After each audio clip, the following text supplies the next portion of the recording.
एक गांव में एक गरीब किसान रहता था। उसके पास एक गाय और एक गड्ढा थे।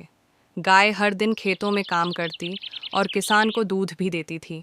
वहीं गधा रोज बोझा ढोता, लेकिन उसे लगता कि उसका काम सबसे कठिन है। एक दिन गधा गाय से बोला, गाय, तू तो बस खड़ी रहती है और दूध दे देती है। सारा प्यार और चारा तुझे ही मिलता है। मैं तो सारा दिन बोझा ढोता हूँ, फिर भी मुझे कोई प्यार नहीं करता। गाय हंसते हुए बोली, तू सोचता है मैं आराम करती हूँ, लेकिन मैं किसान के लिए दूध देती हूँ, जिससे उसके घर का खर्च चलता है।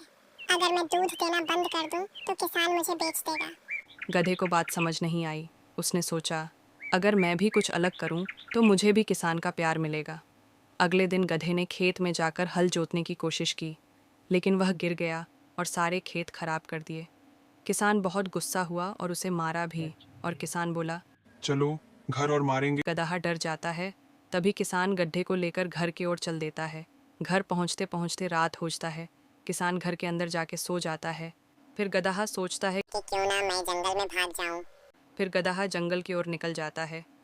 जब सुबह हुए और किसान ने देखा कि मेरा गधा कहाँ गए। किसान और गाय मिलकर गधे को खोजते हैं। गधा नहीं मिलता है। तभी गधे का पैर का निशान लौक जाता है। गाय और किसान जंगल की ओर निकल जाते हैं। तभी किसान गधे को देख जाता है। किसान बोलता है, ओए। गधे घर चल। और गधा किसान के साथ घर चला आता है। गाय ने गधे से कहा, हर किसी की अपनी जिम्मेदारी होती है।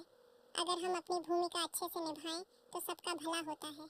लेकिन अगर हम दूसरों की नकल करेंगे, तो नुकसान ही होगा। गधा समझ गया कि मेहनत का सही रास्ता अपनाना ज़रूरी है, न कि दूसरों से जलना।